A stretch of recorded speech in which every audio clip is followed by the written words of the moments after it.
Welcome to Mech Cosmos, Engineering Explained. On the morning of January 28, 1986, millions of people across the United States were watching their television screens. It was a special day. For the first time in the history of the American space program, a civilian was about to fly to space. Krista McAuliffe was a high school teacher from New Hampshire who had been selected from over 11,000 applicants to become the first teacher in space. Schools across the country had organized viewing parties. Children sat in classrooms watching the launch live. It was supposed to be a moment of celebration, a moment that would inspire a generation of young Americans to dream about space. At 11:38 local time, Space Shuttle Challenger lifted off from Launch Complex 39B at Kennedy Space Center in Florida.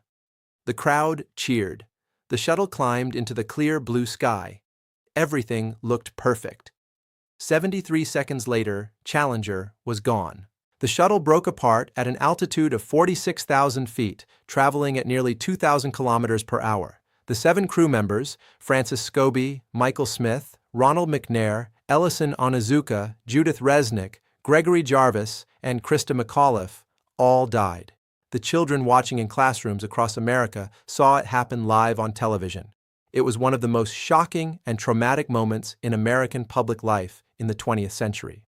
But what makes the Challenger disaster truly extraordinary and truly horrifying is not just that it happened. It is that it did not have to happen. The engineers who built the shuttle knew there was a problem. They had warned NASA. They had begged for the launch to be delayed. And they were overruled.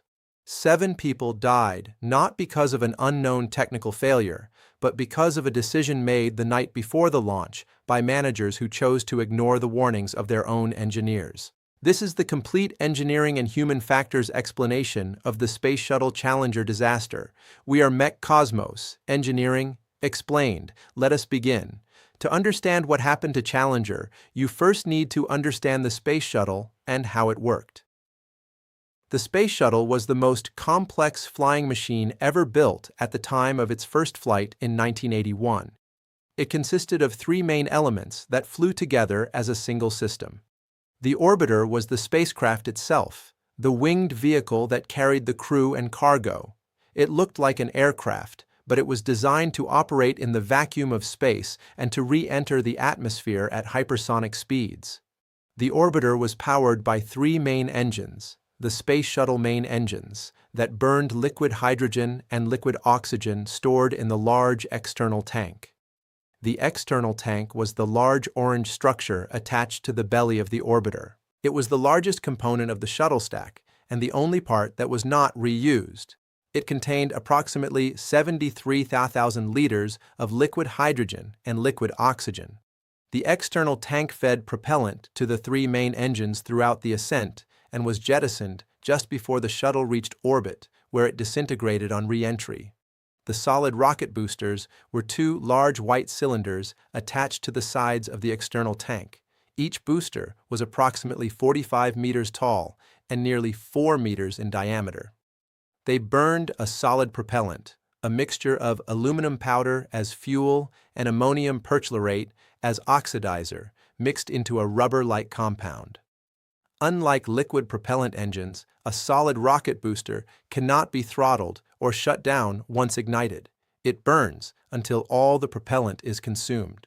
The solid rocket boosters produced approximately 80% of the total thrust at liftoff and burned for approximately 2 minutes before separating from the stack and parachuting into the ocean for recovery and reuse. The solid rocket boosters were manufactured by Morton Thiokol, a company based in Utah. Each booster was too large to be manufactured and transported as a single piece. Instead, each booster was built in sections, cylindrical segments that were manufactured at the Thiokol factory in Utah and shipped by rail to Kennedy Space Center in Florida, where they were assembled into the complete booster. The joints between these segments were sealed to prevent the extremely hot combustion gases inside the booster from escaping. These joints were called field joints because they were assembled in the field at Kennedy Space Center rather than at the factory. The field joint seal consisted of 2 rubber O-rings, primary and secondary, seated in grooves machined into the metal joint. The O-rings were made of a synthetic rubber compound called Viton. They were 6.35 millimeters in diameter and ran around the entire circumference of the booster joint, a circumference of nearly 12 meters. Their job was to seal the joint against the hot combustion gases inside the booster, which reached temperatures of over 3,000 degrees Celsius and pressures of over 60 bar. If the O-rings failed to seal the joint, hot combustion gases could escape through the joint and impinge on the external tank or the orbiter, causing catastrophic structural failure. The O-ring design had a known weakness that had been identified years before the Challenger accident. When the joint was pressurized during ignition, the metal components of the joint flexed slightly, a phenomenon called joint rotation. This joint rotation tended to open a gap in the joint just as the O-rings needed to seal it. In an ideal scenario, the O-rings would be resilient enough to follow the moving metal surfaces and maintain the seal despite the joint rotation. But if the O-rings were slow to respond, if they were not sufficiently resilient, they might not seal the gap in time and hot gases could escape. The resilience of rubber is strongly dependent on temperature. Cold rubber is stiffer and less resilient than warm rubber. At lower temperatures, the O-rings would be slower to respond to joint rotation and less likely to seal the gap quickly. This temperature dependence of O-ring resilience had been observed and documented in tests and in analysis of recovered boosters from previous flights. After several flights, engineers at Morton Thiokol had observed erosion on the primary O-rings, evidence that hot gases had briefly contacted the O-rings before the seal was established. On some flights, erosion had occurred on the secondary O-ring as well, the backup seal. This was deeply concerning because if both O-rings failed simultaneously, there was nothing to prevent catastrophic hot gas escape. Roger Boisjoli was a senior engineer at Morton Thiokol who had been studying the O-ring problem for years. In July 1985, 6 months before the Challenger launch, he wrote a formal internal memo warning that the O-ring problem was serious and that without corrective action, the company was risking a catastrophic failure that could result in a launch accident. The memo was explicit. It predicted exactly what happened on January 28, 1986. Boisjoli was not alone. Other engineers at Thiokol shared his concerns. The O-ring problem was known within both Morton Thiokol and NASA. It had been discussed in engineering reviews. It had been flagged as a critical issue, but the shuttle program was under enormous pressure. The shuttle was supposed to fly frequently. NASA had originally promised up to 24 flights per year to justify the program's budget. In reality, the launch rate was far lower, and every delay attracted criticism and scrutiny. The Challenger mission had already been delayed multiple times. There was pressure to launch. The weather forecast for the morning of January 28, 1986, predicted temperatures well below freezing at Kennedy Space Center overnight and at launch time. The predicted launch temperature was around -2 degrees Celsius, far colder than any previous shuttle launch. The coldest previous launch had been at approximately 12 degrees Celsius. This was significant because of the known temperature sensitivity of the O-rings. On the evening of January 27, 1986, the night before the launch, a teleconference was held between engineers and managers at Morton Thiokol in Utah and NASA managers at Kennedy Space Center and Marshall Space Flight Center. The purpose of the teleconference was to discuss whether it was safe to launch in the predicted cold temperatures. The Thiokol engineers presented their data. Roger Boisjoli and his colleague Arnie Thompson argued forcefully that launching in cold temperatures was dangerous. They showed data on O-ring erosion from previous flights. They argued that the cold temperatures would make the O-rings less resilient and more likely to fail to seal the joint.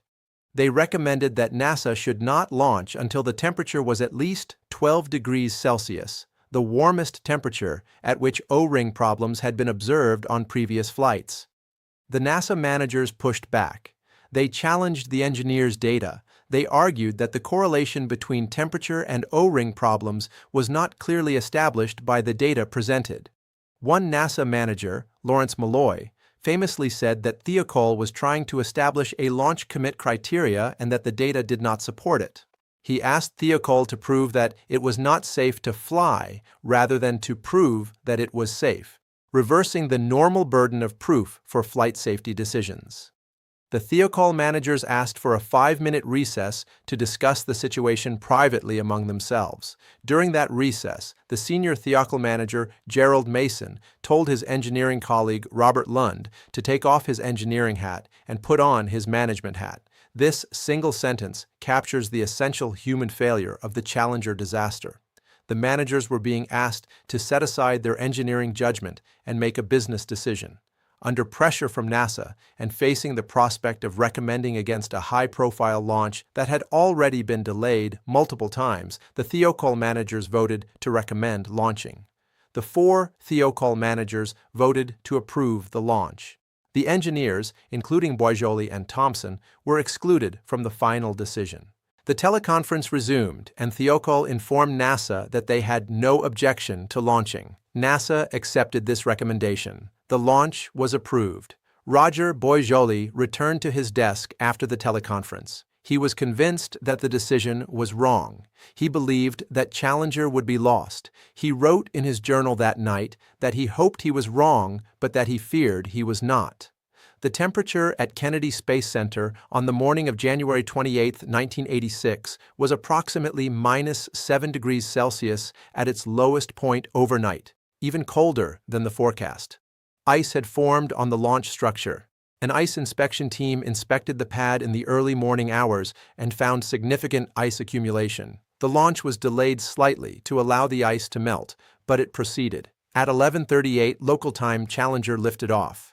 High-speed camera footage of the launch, later analyzed by investigators, showed a puff of black smoke coming from the right solid rocket booster at the field joint near the base of the booster, just milliseconds after ignition.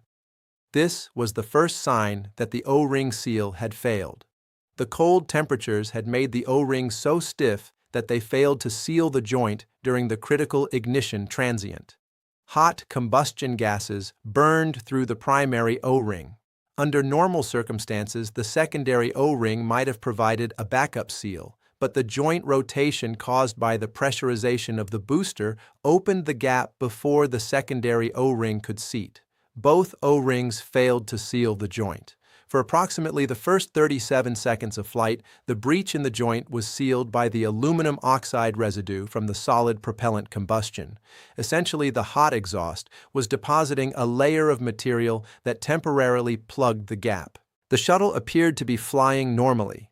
Then, at approximately 37 seconds into the flight, Challenger flew through a region of high wind shear, strong variations in wind speed and direction at different altitudes. The aerodynamic forces on the shuttle flexed the structure, slightly dislodging the temporary seal of aluminum oxide deposits. The breach reopened. Hot combustion gases began escaping from the joint in a sustained plume. The plume impinged on the lower attachment strut, connecting the right solid rocket booster to the external tank. It burned through the strut. At approximately 64 seconds into the flight, the lower attachment failed. The right solid rocket booster rotated around its upper attachment point, and its nose punched into the liquid oxygen tank at the top of the external tank. The external tank structure failed. The liquid hydrogen and liquid oxygen propellants were released and ignited in a massive fireball. The shuttle was not destroyed by an explosion in the conventional sense. Rather, it was torn apart by the aerodynamic forces as it suddenly lost its structural integrity at nearly 2,000 kilometers per hour at 46,000 feet altitude. The orbiter broke apart. The crew cabin, a reinforced structure, initially survived the breakup intact. Evidence later recovered from the crew cabin indicated that at least some of the crew members survived the initial breakup and were alive for the approximately 2 minutes and 45 seconds it took for the cabin to fall from 46,000 feet to the ocean surface.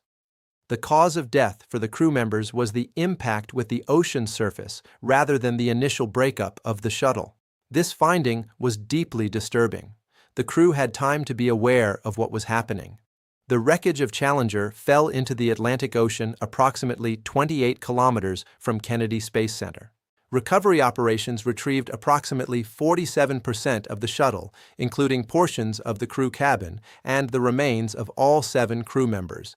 President Reagan appointed a special commission to investigate the accident, the Rogers Commission, named after its chairman, former Secretary of State William Rogers. The commission included some of the most distinguished scientists and engineers in America, including the Nobel Prize-winning physicist Richard Feynman. Feynman's contribution to the investigation became one of the most famous moments in the history of science communication. At a public hearing of the commission, Feynman placed a piece of O-ring material in a glass of ice water and demonstrated that it became rigid and lost its resilience at cold temperatures. The demonstration took less than a minute and made the technical cause of the accident immediately understandable to the entire world watching on television. The Rogers Commission report, published in June 1986, identified the immediate cause of the accident as the failure of the O-ring seal in the right solid rocket booster field joint due to the cold temperature at launch. But the Commission went much further. It identified the decision-making process that led to the launch as a fundamental failure. The Commission found that NASA managers had been aware of the O-ring problem for years and had not treated it with appropriate urgency. The Commission found that the management structure at NASA had created an environment where concerns raised by engineers could be dismissed or overridden by managers under schedule pressure. The Commission found that the decision to launch on January 28 was flawed and that the data and arguments presented by the Thiokol engineers should have been sufficient to delay the launch. Richard Feynman added a personal appendix to the Rogers Commission report that contained one of the most memorable and important statements ever written about engineering safety. He wrote that for a successful technology, reality must take precedence over public relations, for nature cannot be fooled.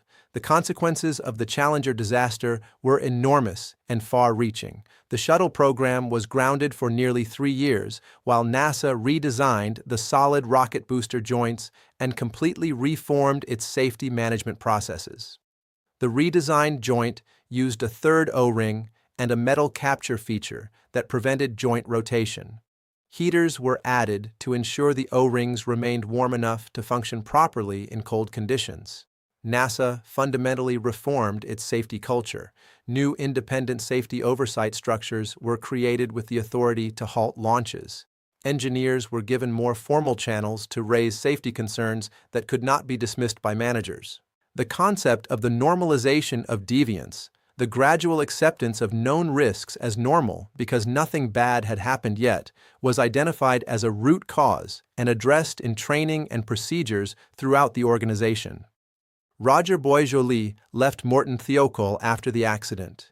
He spent the rest of his career speaking and writing about engineering ethics and the responsibility of engineers to speak up when they believe safety is being compromised. His story became one of the defining case studies in engineering ethics education worldwide. His courage in speaking the truth and his anguish at being overruled are studied by engineering students around the world as an example of both the importance and the difficulty of maintaining ethical standards under organizational pressure. The 7 crew members of Challenger are remembered not just as victims of a tragedy, but as people who dedicated their lives to the exploration of space. Krista McAuliffe had planned to teach 2 lessons from orbit that would be broadcast to schools across America. Those lessons were never taught, but the lessons that came from the investigation of her death and the deaths of her 6 crewmates have been taught to every engineer, aerospace professional, and manager who has studied the Challenger disaster in the 4 decades since. The Challenger disaster teaches us that engineering safety is not just a technical problem. It is a human problem. It is an organizational problem. It is a problem of culture and communication and the courage to tell difficult truths to people who do not want to hear them. The technical cause of the Challenger disaster, an O-ring that failed in the cold, was understood and documented before the launch. The disaster happened because the system that should have prevented the launch failed. And that system failed because of human decisions made under pressure by people who chose schedule over safety. That is the legacy of Space Shuttle Challenger, and that is why we study these disasters. not to assign blame, not to sensationalize tragedy, but to understand exactly what went wrong in every dimension, technical, organizational, and human, so that we can build systems and cultures that make similar disasters less likely in the future. We are Mech Cosmos, Engineering, Explained. If this video gave you a deeper understanding of what happened to Challenger and why, then subscribe, hit the notification bell, and join us for the next video, because every machine has a story, and sometimes that story teaches us how to make the world safer.